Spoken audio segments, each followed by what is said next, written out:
The topics and opinions expressed on the following show are solely those of the hosts and their guests and not those of W4WN Radio, its employees, or affiliates. We make no recommendations or endorsements for radio show programs, services, or products mentioned on air or on our web. No liability, explicit or implied, shall be extended to W4WN Radio, its employees, or affiliates. Any questions or comments should be directed to those show hosts. Thank you for choosing W4WN Radio. Get ready to be amazed. Get ready to know things that nobody could know. Get ready for Recovery Wednesday with America's original radio psychic, Dr. Linda Salvin, along with Candy Finnegan from the Emmy Award-winning television show Intervention. Candy brings her more than 30 years of experience dealing with all areas of recovery. Listen as Candy and Dr. Linda bring expert guests into the conversation to bring your recovery to the next level. Together, they bring you the tools and techniques that bring balance and serenity to your life. For nearly 30 years as a syndicated talk show host and metaphysical clinician, Dr. Linda has helped thousands of people worldwide solve problems on the air and in person with her insights and solutions. So pull up a chair, turn it up, and get ready for a visit with the one and only Dr. Linda. And now, live from Los Angeles, ladies and gentlemen, Dr. Linda Salvin. Okay, here we are again. My name is Dr. Linda Salvin. We are in the middle of a Mercury retrograde. And if you don't know what that is, please go Google it, because I'm not going to take half of this show, which is Recovery Wednesday with Candy Finnegan. Let's bring Candy on. And there she is. We had a few glitches, and that happens in a Mercury retrograde where either the computers don't work or communication gets crazy. I've been sick in bed for 4 days, so my voice is a bit raspy. My hair is a little drenched from perspiring as the virus is breaking out of my system. But this show is about gratitude and how we get it. So I'm grateful we finally worked out the glitches of the technical world, which I don't like. I'm not a techie person. But we're here, people. We may be 10 minutes late, but we'll still get in a good amount of knowledge, wisdom, and insight for you if you want to know what gratitude is and how you get it. How do you get gratitude? Candy Finnegan, welcome to the show today. Oh, thanks, Linda. I'm sorry you're not feeling good.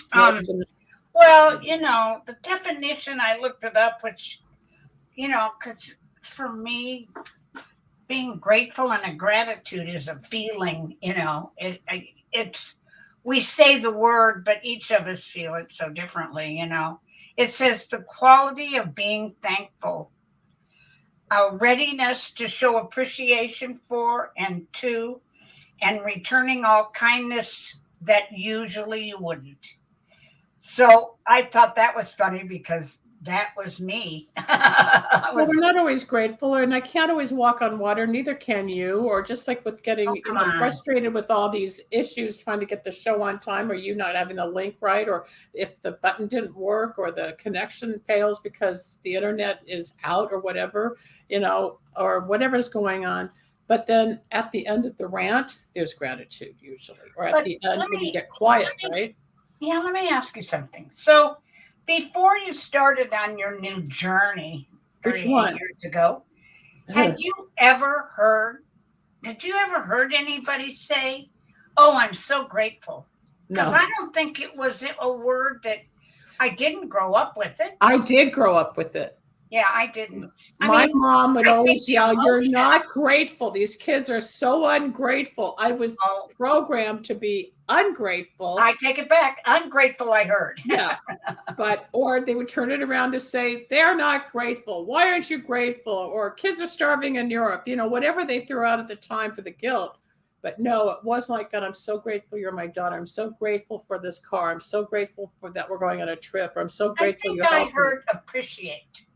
Maybe appreciate, but it's also 50 years later, it's a different time. But you're right. 38 years ago, when I went on this new journey, and what Candy's referring to, a month from now, in October of 2023, I will be in my 38th year of recovery.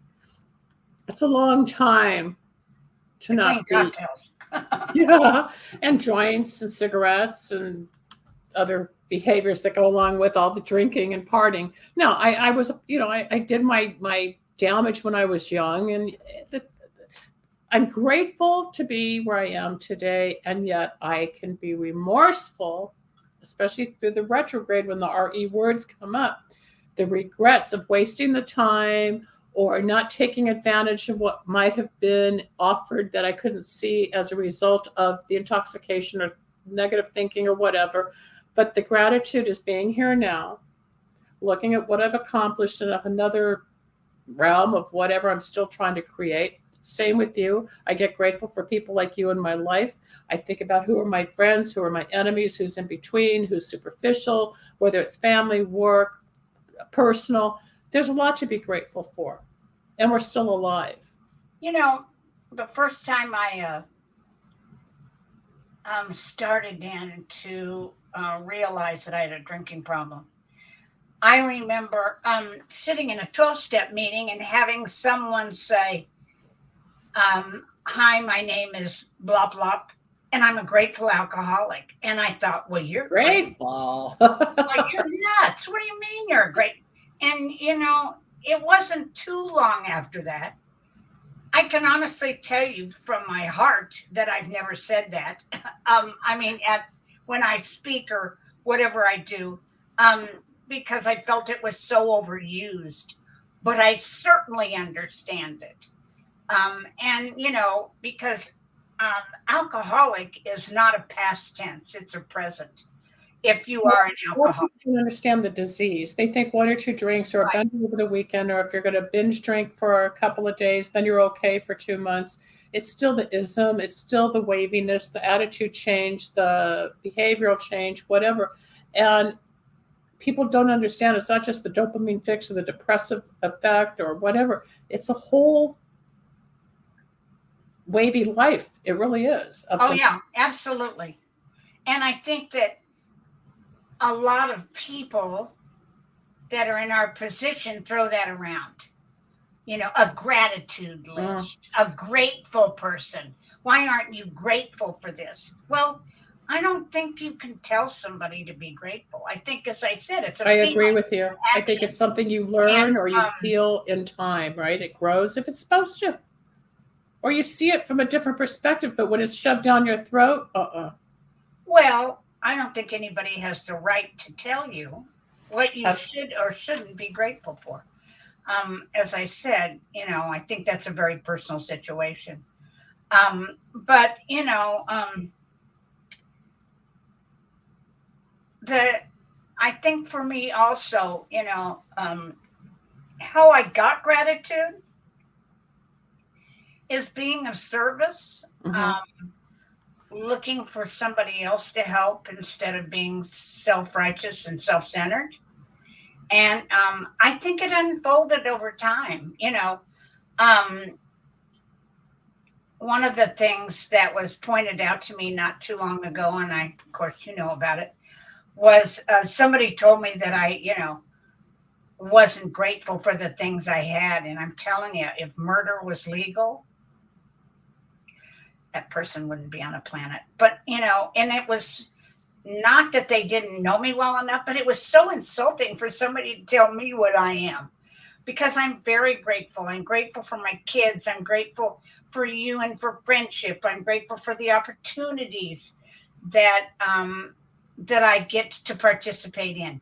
But when somebody says to you, you better get grateful, I thought, well, you know, don't make me kill again. You know, it's like one of those things. But then again, like they always say, if a person points a finger at you, there's always 3 coming back in return. Yeah. So turn it back to that person. Where are they ungrateful? Or what are they jealous of? Or what do they resent in you that they don't have, or they see in you that they wish they had? I'm sorry about my voice, people. I'm really just breaking through this kind thing. Of sexy, but go ahead.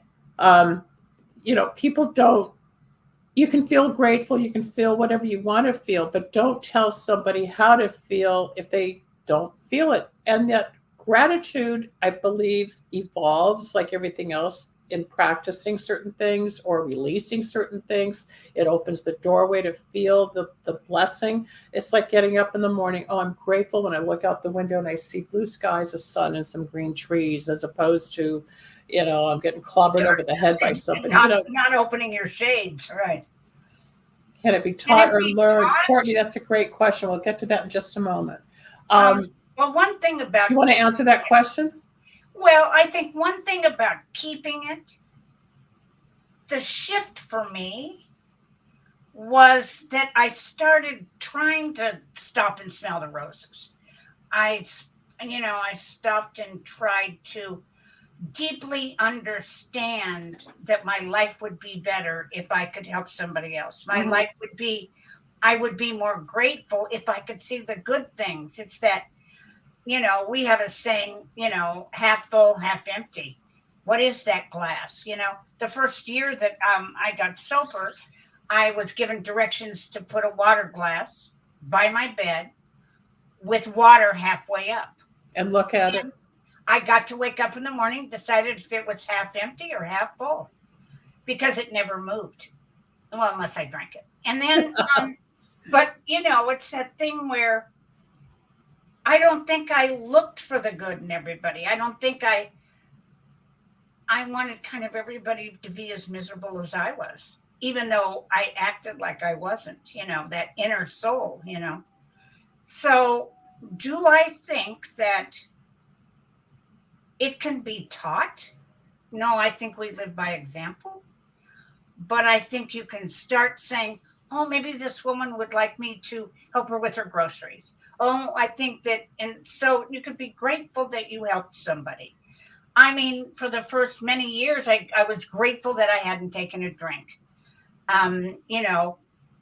We make things like gratitude lists. What are you grateful for other than 10 fingers and 10 toes and a nose? For your health, your family, your job, exactly. Money, a roof over your head. You got to go back to basics, though, because a lot of people think, oh, be grateful for, the moon, the stars, and the sun. But no, it's a personal thing, too. It's like I agree. When people say I have no money, and I'll say, well, then how come you're on your cell phone? Or I'll say, how do you pay for the internet? How did you get the car to wherever you were going? I said, back up. You may not have enough as what you want, but you have what you need. But you have what you need, right? And then you got to get back to the need list as to all your needs are met. Like it says in the book, you don't get what you want, you get what you need, and what you need turns out to be what you want. And then all of a sudden the gratitude is like, oh, because I can be thinking, oh, I don't have this, I don't live there, I don't see this, I don't see that. It just. How did you see that glass? Well, it's always half full. Certainly, it certainly depended on the day. If I woke up with my late and I didn't get my kids to school on time, it was half empty. But as time went on, no matter what, it was always half full. Absolutely. It shifts. Everything changes when you clear up. Everything changes when you change. Yeah, the perception. And your gratitude is an evolving emotion where that anger or the resentment or the fear that eats at us, all of a sudden, when you start to see God's rejection is God's protection, or a coincidence is God acting anonymously, or the will of God will never lead you, or the grace of God cannot keep you, all that. All of a sudden you feel and you surrender. All of a sudden, when that other emotion isn't there that's bogging us down, that we live with, that runs us, that anger and that fear, then the gratitude comes in. So what else do you call it? It can be peace. But usually if you take wow, I really feel glad, grateful. Well, or blessed. Blessed, another word, sure. I think that when I did my best to be the best person I could be, I think that I started appreciating smaller things, lovelier things. Take a second to smell the roses. Mm-hmm. But I certainly was retaught because I was going so fast before that. I barely had time to light a cigarette. Well, I always found time. Yeah, they always found. And just like people that have no money, but you always have enough money for drugs, alcohol, and cigarettes. Absolutely. Okay. But then Candy Finnegan, once she got into this new lifestyle, went back to school, got a master's in recovery, was on TV for 10 years, traveled around the country day in, day out, doing the show, helping people from Skid Row bums to celebrities beyond words, and every human fractured soul in between. And this woman is grateful. I hear what she goes through. She hears what I go through helping people. It's not easy because we take it on, but we're here to help in different fields of helping. But it gave both of us a whole new life because doors opened that we did not expect. So yes, we got grateful. Candy's the one that encouraged me to get the PhD. We went to a conference one time and we were talking about it. She helped encourage me. And I was 54 years old when I got that thing. You know, people, oh, I'm so old, I'm 27. I'm like, yeah, okay, wait, you know, but you're never too old to learn. Never. And that's the same with gratitude. You get into the moment because life goes on. It's one long journey. And I teach people it's not like a calendar. You don't have to have it by October or the next February. Yes, you can set your goals and your dreams, but if it doesn't happen or he doesn't show up or she doesn't call, it will happen if it's meant to happen. But be grateful in the meantime for what you're doing, what you have, who you know. If you don't like it, and I think that making a grateful list when I first got sober, I think it did help me because, and I would put, if I had to do 10 things, I would do silly things like I got the laundry done. But for me, that was a big That was a big deal for you. And, you know, that my health and that I hadn't taken a drink. I always started with that first. But I learned how to be grateful for small things, and instead of expecting skyrockets and fireworks. The only thing gee, you're taking away all the fun. Yeah, the world's not going to explode because we did something. Yeah, it's never big enough, never enough. I want this, I want that. Even if, I could never wait to do the red carpet thing. I thought that was making it. And I did red carpets for a while. I got so bored. Just like, and okay, I'm walking on a situation. I have a picture taken. It's not like they're calling me later to say, wow, it was great to see you. It's like you did an event. So I got to put things in perspective, as did you. And I think that's part of our gratitude, where we don't have as big of expectations, even though we have hopes and dreams, but they're balanced in a different way, which I apply to my gratitude, where I can see through just the gorgeous clothes and handbags and the talk, because inside there's a lot of broken people. Huh? And everything pink. Everything pink. Okay, I'm going to bust us. Is it okay? Candy and I, a couple of weeks ago, when Barbie first hit the theaters, we went and saw Barbie. And she made me go. I promised to go. I begged her to go. No, we had a great time, and she was wearing pink tennies and didn't even realize she put on pink shoes. And then everything on the internet was Barbie this and Barbie that. So it was Barbie's crack house, and it was Barbie's car, and it was Barbie's clothes, and it was Barbie.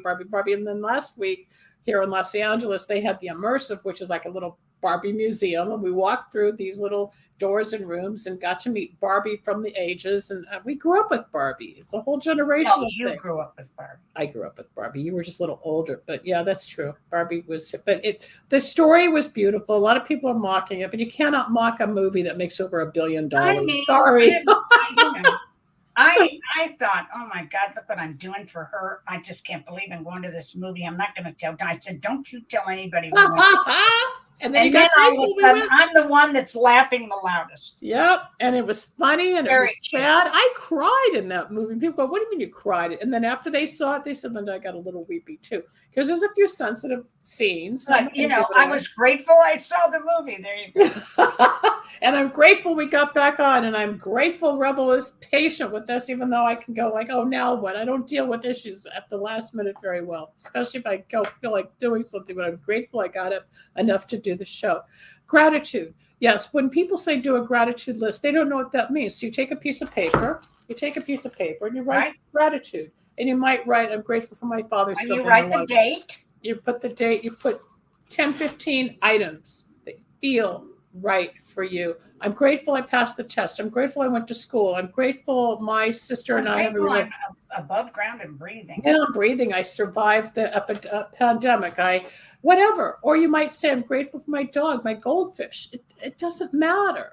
You're grateful for God. You're grateful for clothes. You're grateful for getting a paycheck. You're grateful for having teeth. Always do something for somebody else. And then you'll be grateful that you've learned how to give of yourself. When I first got sober, there were 3 things. You were supposed to do something for your recovery, something for somebody else, and let them know it. And tell somebody that you loved them. But the something for somebody else, you couldn't tell anybody. Right. And that was difficult for me because I thought, well, look what a great person I am. I need to and I want the accolades. You should thank me for what I did for you. But no, part of the giving or doing where it comes back is by keeping quiet. The other side of our jobs isn't always so blessed and grateful because we get beat up, yelled at, accused. I got bullied last night to the point on this call I did psychically. Like, it was my fault. I made a prediction in June and it didn't happen, and how horrible I am. I said, you know what? I can't tell time since lockdown anyway. Most readers can't. And the event will still unfold. But just because it didn't happen in June, like I said it would, it's my fault. So, it's hard when you can't please everybody, or people can't hear the whole picture, But going back to gratitude, I think it's an individual list. I think if you're not in it, you're not staying. No, there's no fake feelings, country. They're not fake feelings. It depends on how you feel. Say that again, Laura. Rephrase it. How would gratitude be fake? It's another feeling. You feel grateful when somebody gives. I feel grateful and embarrassed at the same time when I get a compliment, but it's still a grateful feeling. Like, wow, somebody sees me, or somebody thought it's a nice blouse. But I think that to learn how to be grateful, sometimes you have to fake it till you make it. I mean, as I said, when I heard my name is blah blah, and I'm a grateful alcoholic, and I thought, grateful for what? Why? What the hell's the matter with you, buddy? But once you get into the program of learning, then you understand the statement, right? And that's anything else. You're not going to understand it. When we make our list, should we have important things on the list or everything? Start out with 5 or 10. Whatever's important to you. Things that matter, things that you're grateful for, your family. I'm grateful that some days I am grateful for 10 toes and 10 fingers. But I mean, I think grateful is an inside job. The longest journey in your life is between your head and your heart. And I think when they connect, then gratitude comes very easily. You don't put everything on it. You'd be there all week.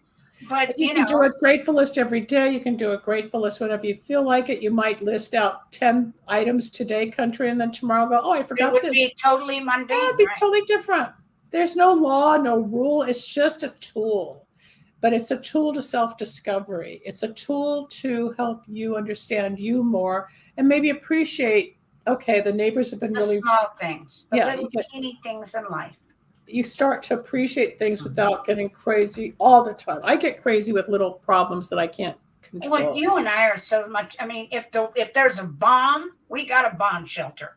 If somebody's doing something, we can't even get there. It's the little things that really. Yeah, it's the little things. We can navigate throughout life. But just say. She wanted to know if there's actual little things. Should we take some things for granted? It's not taking it for granted. We do take things for granted, which is, I think, how my mother yelled and screamed all our young lives. Oh, they're not grateful, because where she came from in her history, with my grandparents having left Europe during the war when all the family was killed. And then I'm supposed to be grateful, but I didn't ask to be born. It was all those kind of conversations. You get grateful when you get out of your head. You get grateful when you see, okay, Candy should be grateful that her husband, who was a famous musician, had all these accolades and records that he won and awards which are lining the walls. There's gratitude there for the work and what he left in his legacy. She's grateful she's on this show. She's grateful she's become famous in the world of intervention. The work I get to do is my life work. I don't have a job. Well, it's just what you do every day. It is your job. It's more than your job. We're on the phone 24/7. Well, then we do turn it off at night. It's constant. And we just don't show up in the office on the 24th floor. But you know what? I'm grateful that I still have, for my age, my health. I'm grateful that I'm still able to do this work. I'm not grateful that there are still people that need me. I wish that every addict, alcoholic in the world would get well. I'm grateful that, that I have somebody who'll pick up the phone if I need them. But there are things that I try to look, even when it's half empty, I try to get it half full. And I might add just a little bit of water to make sure that it's half full, because this depression that I've gone through in the last 2 years from losing my husband, I'm not a depressed person. I can really see the sun in every gloom. You had loss and grief. Really set me back. And I had to start realizing that I had to be grateful for so many things, that I found the love of my life, that I'd been married for 51 years, that A lot of things that my kids would remind me to be grateful for, because I would think, oh my God, I'll never get hugged again. Oh, how dare he? All the 7 steps of grief that I think there are about 14 in my life. But, it's like through it all, my kids always reminded me, but Mom, aren't you grateful but Mom, you had this, you had to be, and that word kept coming in. And that's why when we were talking about topics, my daughter is just completed nursing school, and she's moving back permanently to Oregon, which I'm thrilled for. She loves it there, and she's been there many years. But all her stuff is in Palm Springs because she was working there and living there. And so she has to fly down here, go to Palm Springs, 118, get somebody to load a truck, and load a truck in 118 degree weather, and then drive back to Oregon. But I'm so grateful that she's happy. And that she got the job. She finished school. Everything. She took time off to help her dad. I'm grateful that we're going to drive a U-Haul and go back up. And she's got her new position. She's got her new start. She's got the job I thought she would get. She's going to be happy. She's going to be finally fulfilled. I'm so grateful for the things that my son has accomplished, and I don't have to remind them. It seems like they're better students. I remember the day where you were so afraid of him never making money or whatever, and all his struggles. And now this kid flies around the world, does gigs everywhere, just like his dad did. And he's building his career and record albums. So grateful. He is grateful because he knows what it takes. And my daughter's still grateful that she gets to help sick people. So she's going to love this job, Candy. She's going to love pass grateful on? Yeah. Absolutely. I picked it up from that person that said they were a grateful alcoholic. And it's not like that. You and I can sit at dinner sometimes and go over, well, so-and-so called about their son, their daughter, their mother, their whatever. And we get into the drama of what we're dealing with. But then at the end of the conversation, the gratitude comes in, well, at least we tried, or at least they got into treatment, or at least they heard, or at least they surrendered. You got to go through the whole pattern of healing, or getting from, hi, my name is, all the way to, thank you. There's processes in between. You can't just like country's asking, is it a feeling? Is it a process?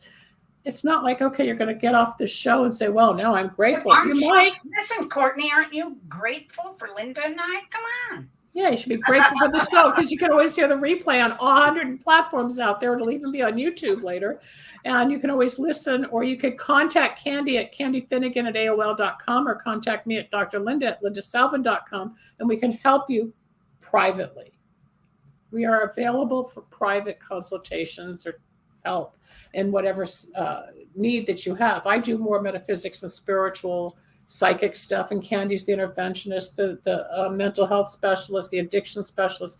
And there have been times the two of us have worked with the same people together, helping blend our talents to help that person become whole. Whatever you need, we are available. Again, Candy Finnegan, FINNIGAN at AOL.com, or me, DRLINDA at lindasalvin.com. Well, I must admit, what we bring is hope. We bring hope, but we give people courage. We give them something to think about. We open doors. It's faith. Help turn that fear into faith, that there is hope, or that there is another way, that there are solutions. Like you said, everybody's recovering from something. So whether it's porn, drugs, food, sugar, gambling, social media, the whole thing on social media, where my whole life becomes, oh my God, who's clicking? Well, an open book. I was thinking about, it's funny you said that. I was thinking last night, there was a situation that came up that somebody was talking about something that happened a long time ago. And I don't remember it the way that they remember it. Of course, we all have, our own. And our memories change as we age. But anyway, I thought, oh my God, I am so grateful that wasn't on social media. Because I wasn't at my best behavior, but they were laughing about it. And as I look back at it, I thought, oh my God, I was so disrespectful. And I thought, well, I I'm not that way anymore, and I'm grateful for it. So there comes that grateful. I had a moment kind of like that. I was watching a show last night. There was a prison scene. So all the boys, the men were in their blues and their work shirts. And I flashed back to when I was about 15 or 16 years old. And I came from a pretty strict family in many ways. And my dad, I completely forgot about this. He said, no daughter of mine's going to walk around this house looking like a prisoner. And he literally took that work shirt and a pair of scissors and cut it up, ripped it up. And that was the end of me looking like a prisoner. And I was so angry. No, I was not grateful. But last night during that, it's like, he just wanted me to be a pretty girl. He just wanted to be more feminine. He couldn't say, wear something nicer. No, he had to do the Navy, the merchant marine guy. I don't want you looking like a prisoner, because he didn't know how to communicate. Had I understood, he was trying to help me see a different side of myself, as opposed to being the hippie that everybody did in school. We all dressed like that. I turned it around into gratitude. Like, I can't be angry at him now. I understand why he was angry. I didn't understand what was wrong when all the kids were wearing work shirts. The behavior might have been improper, but I can forgive him and now feel, okay, I see where I was wrong and what he was trying to say. Okay, so the question just flashed. What happened? Can we bring that back, Rebel? Here. I think for me anyway, I try to get out of the problem and into the solution. And the solution isn't always what I wish it would be, what I would hope it would be. But it's not living in this gloom and doom. It's being more positive in your thoughts. Yeah. And I think I've taught myself how to do that over the years. I might still revert back to, oh my God, but this isn't, we were talking about a dinner the other night. It still isn't solved with the disappointment that just came across with you with the show and stuff. But the truth of it is maybe, as we say, it's not odd, it's God. And he's doing for you what you couldn't do, because we don't have a preconceived idea. Yeah, what Candy's talking about, I got hit below the belt 2 weeks ago already, whatever. I was in a documentary and I ended up on the cutting room floor. And it's the second big hit with this one topic that I cannot for the life of me understand why. And at some point I'll come clean with it when I'm allowed to. So I'm still under a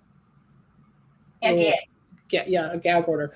I can't talk about it yet till it hits the movies. But it hurt. I'm like, why? It's like abuse. And I let out and I was rageful and I really gave this woman my peace of mind. Like, how could she? And called her She talked like a sailor. I did. And then I apologized. And then, she's not going to care. It was me and 7 other people got cut out, but it's not the point. It was just one more time I got hurt. But the big picture, maybe there is something where the glass is half full and not half empty, because at the end, I might be being protected from this community of people that I may not really need to be a part of, but I keep thinking I want to head into it like a bull in a china shop, right? Yeah, but, it's like, how do you, get a glass of water and put it by your bed.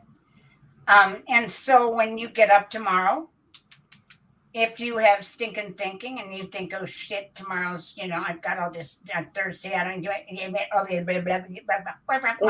didn't do this 20 years ago. They don't want the negative. Yeah. Just think, oh my God. It's like, I get to get out of bed. I get to wash my face. I get to brush teeth. I get to go do what I do. I have a job, whether you like it or not, you have a job. Oh, there she is right there. Hello, Sue Michelson. Haven't seen you in a while. Well, thank you very much. There is a difference between your human experience and your soul journey, because the soul journey is where we're all going, but the human experience is learning where to forgive, forget, release your resentments. So you can get out of bed every single day and be grateful that you're at home and not in the hospital, and that you're feeling better, and you have a lot to be grateful for, And she's helped a lot of people too. Sue's been of service too. Sue's been around a long time helping other people. She's been a tremendous service. Yeah. So the glass full, glass half empty. We all have negative thoughts. For years, I would wake up with the committee yelling at me or beating me up. And then over time, especially since lockdown, it became softer, kinder. It's like a lot of things that used to bother me or I would obsess on are gone. Then there's this new beginning inside where it's more peaceful. We're not used to peace. And that's the goal, is to be at peace within ourselves most of the time. No, I'm not as thin as I want. My hair, I'm not living where I want. I'm not this, I'm not that. Turn it around. I have this, I have that. I've accomplished it. Nobody gave this to me. I have earned where I am. Well, I think you have to notice good things. You have to look at good things. And if nothing else, if you know somebody, because none of us know what the other person is going through or feeling like. And you can always just turn around and go, you look so nice today. I hope you're having a good day. I mean, I go to the CVS around me, and there's this really goofy kid. I'm sure he was bullied most of his life. I mean, it's just that. And he always says to me, you know what I wish for you? And I said, more coupons? Because I say that. And he goes, that you have a lovely day today. And I said, I'm going to try my best, and I hope you do too. He said, I'm so happy to have helped you. And I think, I got to take this guy's temperature. I said, do you take some kind of medication? And I 1 out of 100 are nice. Or then you got the fake nice people. Hi, how are you? Oh, I've been thinking about you. Oh, it's so nice to see you. Damn well. If you think about somebody and you love somebody, don't forget to tell them. That's true, because one day they could be gone and you don't even know how one day they are gone. They are gone. But I don't like the fake people, like you walk into the doctor's office. Hi, how are you? That's just being hospitable. When you how am I? Well, I'm sick. That's why I'm here. And I'm still waiting for the medication they're supposed to call in last night. Won't get there till tonight. It is what it is. Everybody's got something, and we all are recovering from something. I'm recovering from a virus on top of everything else of work-related issues. But gratitude is something you can find within yourself. If you don't understand it, just before you go to sleep tonight, say, I'm grateful for today. And you'll think, oh, God. Make a grateful list. And I don't care if you do put down you have 10 toes and 10 fingers. It doesn't. Just what I do at night. Paper and a pen. If my brain's on fire, I'll say, good night, God. No prayer, thank you, this, thank you. I'll just say good night. I acknowledge my mom and my God, and I'm out. If I don't, I'm still squirrely. I have to bring the spiritual back in, which I learned through my journey here. Besides some of the external events in my life that got me in touch with God. For those that don't know my story, I was like in a little thing like a plane crash, and I woke up, but I still needed more. The way you find your center, your balance, your gratitude, your safety, your protection, your appreciation for people, places, things, that's your own journey. But there's people like us that can help you open that door, or help you maybe break through a resentment or some fears or some secret you're so afraid to tell somebody that you're living with, that you're so stuck in anxiety and fear, like of judgment. But once you start purging, the gratitude comes in. Sure, if you want to, Mitzi, it's I used to journal every day, and Candy and I are going to have a bonfire. I probably got 45 years of journals. I journaled every day for most of my life. And there's beautiful stuff and hard stuff and painful stuff and the love life stuff. And it's like, I can see all my emotions. I can see my growth. There's one book that says nobody knows the pain of an addict, because I was going through withdrawals and I was scribbling the pain, the emotional and spiritual pain. But now I'm grateful I'm on the other side of that. Nothing lasts forever, just like grieving the loss of a loved one. You will get through it, but it takes time. Mm-hmm. I don't know if you ever get through it, but you certainly don't get over it. I don't think you get over it. There's always a hole in the heart. Yeah. Dogs, cats, fish, birds, people, places. I mean, we feel. If you didn't feel, you always there'd be something bring up wrong. Fish, Linda. You always bring up fish. I have fish. Yeah, you always go. And like goldfish or something. I had goldfish. Buy you a fish. I had fish. I've had them all. I just don't have any right now. No. How's your cat? How's Mr. Oh, my cat. My cat was He did walk in today. He's doing better. Good. Usually he walks in to say hello. Mr. Blue's not here today. But gratitude. Grateful she's got this amazing cat. We got lost on a street not long ago. She goes, that's where I got the cat. So I now know the house where the cat came from. The cat came back. People, don't make it so hard. Don't make it such a job to feel right. Always give yourself a pat on the back. Have you ever thought of turning your past journals into books? No, Nikki, we're not going to do that. There's some books that I wouldn't publish, but I'm sure some of the feelings and emotions, but not 45 not years. all, yeah, no. I mean, I can go from my childhood all the way up to the last 5 years, maybe. I stopped, I think, during lockdown. I scribble. I don't journal like I did because I figured there's no one to talk to about it. We're going to have a bonfire like few have ever seen. Yeah, I'm still waiting. We will. When it cools down. We don't need a fire right now at the 118-degree weather. Although it's only 91 right now here in Los Angeles as we're doing this show. But gratitude, people. I'm grateful you listen. I'm grateful for your questions we've got about. Yes, I'm so happy to. I'm grateful to do this with you, Linda, and I'm grateful for all the tune in because we want you to know that life can always get better. It's always another day, no matter how deep and dark it gets. It'll pop back up. We're out of time because we started late. I want to thank Rebel for helping us restart through the retrograde. I'm sorry? I wanted to thank Rebel for putting up with us. Yeah. She's probably used to it with 150 shows. But thanks, Rebel. We appreciate it. And then we're going to sign off. But again, if you want to reach Candy Finnegan privately, candyfinnegan@aol.com.